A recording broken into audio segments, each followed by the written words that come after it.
Right now, the United Kingdom feels divided in a way many of us haven't seen in our lifetime. Switch on the news, scroll through social media, or listen to conversations in your local pubs or cafes, and the same topics dominate. The migrant crisis, the cost of living, rising crime, and a government that seems completely detached from what ordinary people are going through. And because of that divide, that huge divide we have between the people and the government, there is that heavy question: is the UK on the brink of civil war? Now, for some that sounds ridiculous. They say, this is Britain. We're too civilised. We don't do that sort of thing here. But others, they look at the riots, anger spilling over in communities, and they could be wondering, maybe we're closer to something more serious than we'd like to admit. Today I want to give you a proper breakdown. No tabloid panic, no political spin, just an honest look at the state of Britain right now. And to do that, we'll look at three possible futures: the best case scenario, the most likely case scenario, and the worst case scenario.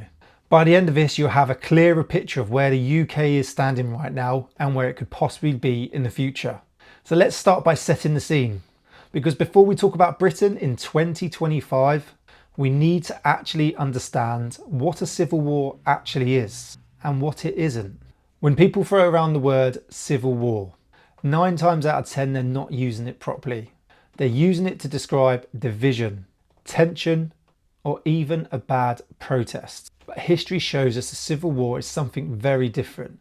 It's when you've got organised armed groups fighting each other inside the same country, usually for the control of state. It's when the government can no longer handle power and the military or the police are split right down the middle. Think back to the Civil War in the 1600s. King versus Parliament. Both sides had armies, resources, and fought pitched battles. Or look at the Northern Ireland Troubles. Paramilitary groups, bombings, shootings, and a conflict that lasted decades. There weren't just street protests. There were sustained campaigns with leadership, weapons, and bloodshed. So what about Britain today? Are we there? The answer is no, not yet. The British Army is intact. The police are stretched but still functioning. The government, whether you trust them or not, they still hold power. But here's the key thing. Just because we're not in a civil war doesn't mean everything's fine. We are far from it. Britain is at boiling point. Trust in politicians is lower than at almost any point in modern history. Migration has become the defining flashpoint, with small boats crossing the channel almost daily. Communities are under strain. Public services are stretched to breaking point, and protests are becoming more volatile. And there's another layer to this: identity. Take what we're seeing right now with flags. Across England, people have started flying the St. George's flag from lampposts to houses to street corners. For many, it's a symbol of pride. For others, it's a statement. We're still here. We are not backing down. But local councils in some areas are threatening to take down those flags, calling them divisive, or saying they breach regulations. And this, something as simple as a flag, is causing real tension, because many people ask, why are other flags and symbols allowed? But when it's the English flag, suddenly it's a problem. This might sound small, but symbols matter.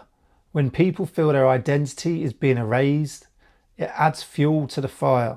It becomes not just about politics, but about who we are as a nation. So no, Britain is not at civil war, but it's at a dangerous crossroads.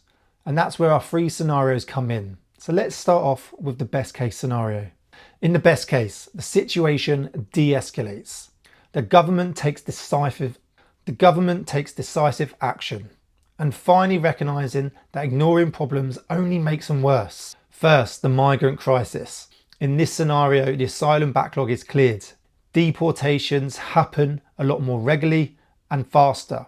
Processing is fast and fair. Communities that felt abandoned suddenly see extra housing. They see more policing, better healthcare resources, and that eases the pressure.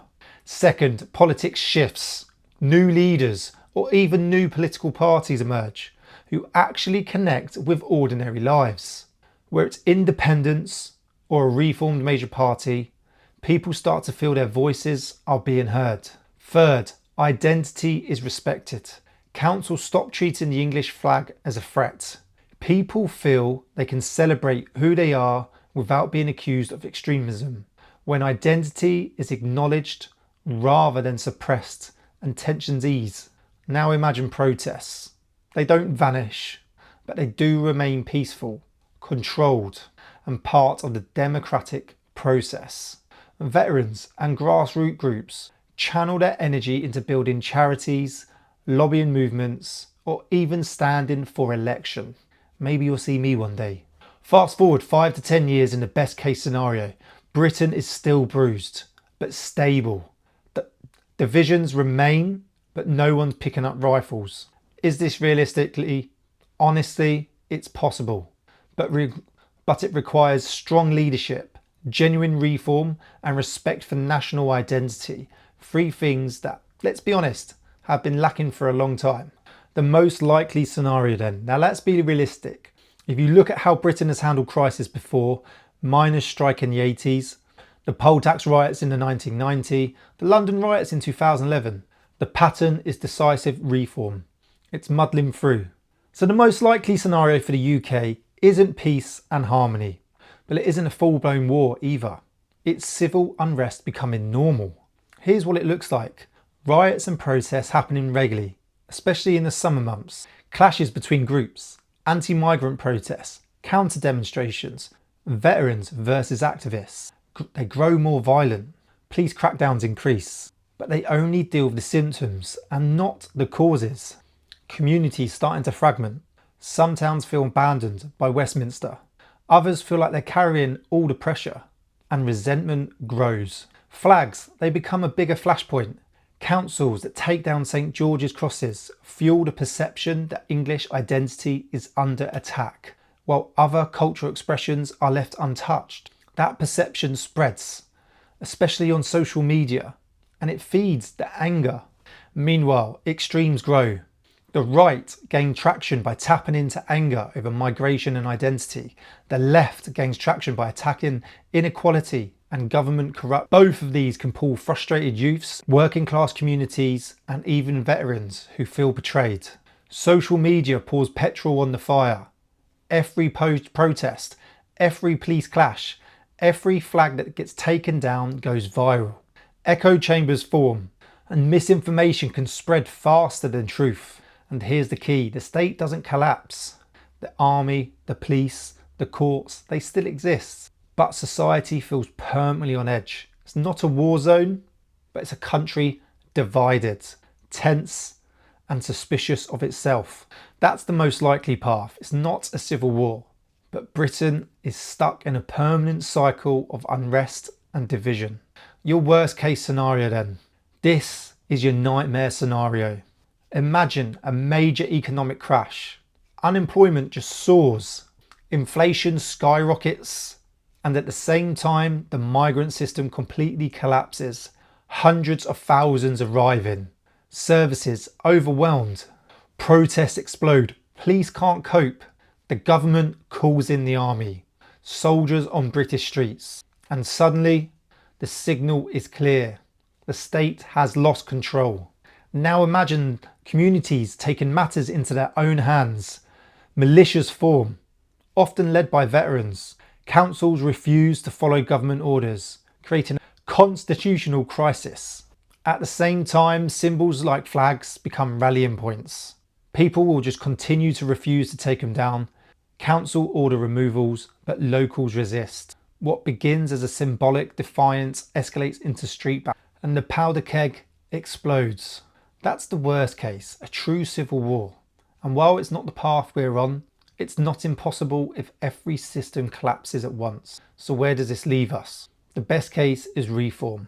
Leadership steps up. The migrant crisis is dealt with. Identity is respected.